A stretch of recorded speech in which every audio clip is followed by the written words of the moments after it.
मैं हूँ शिल्पा और मेरी किचन में आपका स्वागत है। रसगुल्ले खाने में तभी मज़ेदार लगते हैं जब ये स्पॉन्जी और रसीले हों। तो आइए आज हम बनाते हैं रुई जैसे मुलायम, सॉफ्ट और रसीले रसगुल्ले। तो अगर आज की यह रेसिपी आपको पसंद आए तो जल्दी से सब्सक्राइब कीजिए मेरे चैनल को नीचे दिए गए सब्सक्राइब बटन को क्लिक करके। सॉफ्ट और स्पॉन्जी रसगुल्ले बनाने के लिए हम सॉफ्ट छेना तैयार करेंगे। छेना बनाने के लिए एक पैन में 1 लीटर गाय का दूध लेंगे और दूध को बॉईल होने देंगे। दूध को हिलाते रहेंगे। दूध पर मलाई नहीं जमनी चाहिए। छेना बनाने के लिए हमें फुल क्रीम दूध या फिर भैंस के दूध को यूज़ नहीं करना है। फुल क्रीम दूध में फ़ैट कंटेंट बहुत ज़्यादा रहता है, इसलिए फुल क्रीम दूध से छेना बिल्कुल भी अच्छा नहीं बनता है। अब दूध में उबाल आ चुका है। अब दूध को गैस से उतार लेंगे और इसे 3 से 4 मिनट के लिए ठंडा होने देंगे। आप चाहें तो इसे लगातार हिलाते हुए भी ठंडा कर सकते हैं। दूध को कभी भी गरम गरम नहीं फाड़ें। अगर हम दूध को उबलते ही तुरंत ही फाड़ देंगे तो हमारे रसगुल्ले हार्ड बनेंगे। अब जब तक कि दूध ठंडा हो रहा है तब तक हम दूध को फाड़ने की तैयारी करते हैं। दूध को फाड़ने के लिए हम वाइट विनेगर को यूज़ करेंगे। अगर आपके पास विनेगर नहीं है तो आप नींबू के रस से भी दूध को फाड़ सकते हैं, लेकिन अगर नींबू के रस से दूध को फाड़ रहे हैं तो नींबू के रस को छान कर ही यूज़ करें। अब एक बाउल में 3 टेबलस्पून विनेगर लेंगे। विनेगर को डायरेक्ट दूध में नहीं डालना है, इसे डाइल्यूट करके डालेंगे।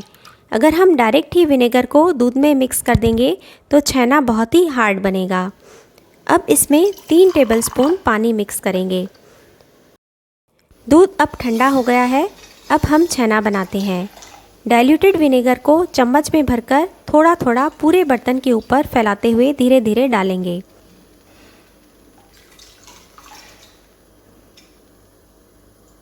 पूरे विनेगर को एक साथ नहीं डालेंगे। अब इसे हल्के हाथ से चलाते रहेंगे। अभी दूध पूरा फटा नहीं है, इसलिए थोड़ा विनेगर और मिक्स करेंगे और हल्के हाथ से चलाएंगे। देखिए, अब पूरा विनेगर हमने दूध में मिक्स कर दिया है। दूध और पानी अब सेपरेट हो गए हैं और हरा हरा पानी दिखाई दे रहा है। अब फटाफट इसे छानकर अलग कर लेते हैं। अब छेना को पानी में ज़्यादा देर के लिए नहीं छोड़ेंगे, नहीं तो छेना हार्ड हो जाएगा। छेना को अलग करने के लिए एक बड़े बाउल पर छलनी रखेंगे और इसके ऊपर साफ मलमल के कपड़े को फैलाएंगे और अब छेना को कपड़े में डालकर अलग कर लेते हैं। छेना कपड़े में इकट्ठा हो गया है और पानी नीचे बाउल में इकट्ठा हो गया है। पोटली बनाकर एक्सेस पानी को निकाल देंगे। इस पानी को आप फेंकें नहीं, यह बहुत ही हेल्दी होता है। इसे आटा गूंथने में या फिर सब्जियों की ग्रेवी बनाने में या कड़ी बनाने में यूज़ कर सकते हैं।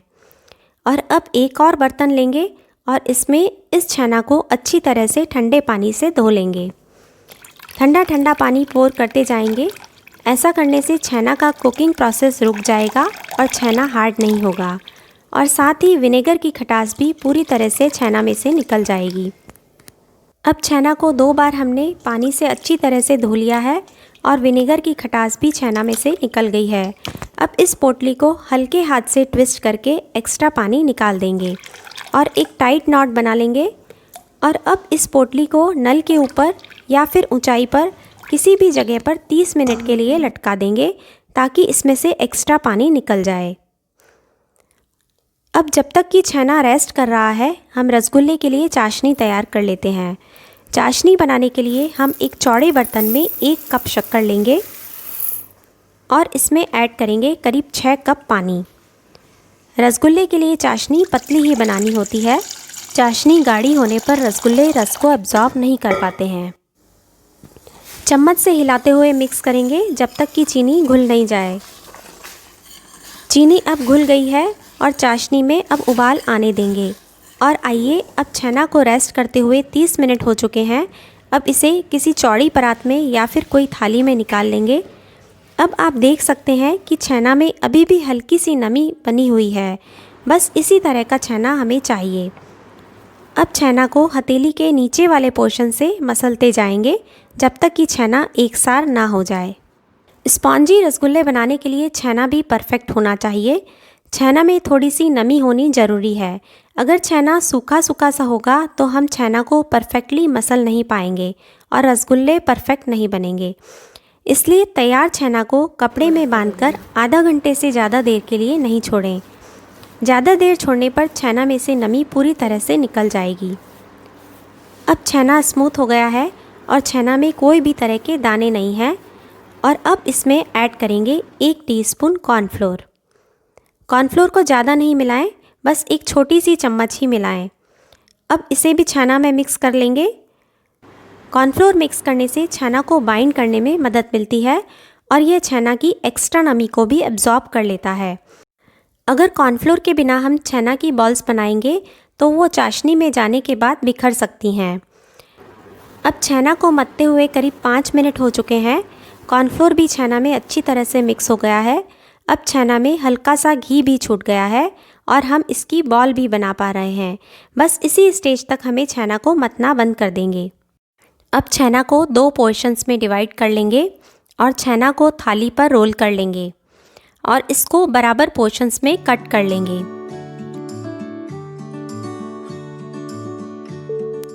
छेना का एक पोर्शन लेंगे और हाथों के बीच रोल करेंगे और हथेलियों के बीच रोल करते हुए स्मूथ बॉल तैयार कर लेंगे।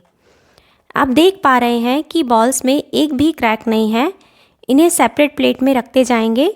इसी तरह से और भी बॉल्स तैयार कर लेंगे। छेना से कोई भी मिठाई बनाएं, जैसे अंगूरी रसमलाई या फिर रसभरी, बेसिक रेसिपी यही है। इसी तरह से छेना तैयार करें और डिज़ायर्ड शेप में मोल्ड कर लें। अब आप देख सकते हैं छेना से पूरे बॉल्स हमने तैयार कर लिए हैं। टोटल 15 बॉल बने हैं। अब चाशनी में उबाल आ चुका है। अब उबलती हुई चाशनी में एक एक बॉल्स को डालते जाएंगे। गैस का फ्लेम हाई रखेंगे। 2 से 3 सेकंड के गैप के बाद रसगुल्ले की बॉल्स को चाशनी में डालते जाएंगे। जिस जगह पर उबाल है वहीं पर बॉल्स को डालेंगे।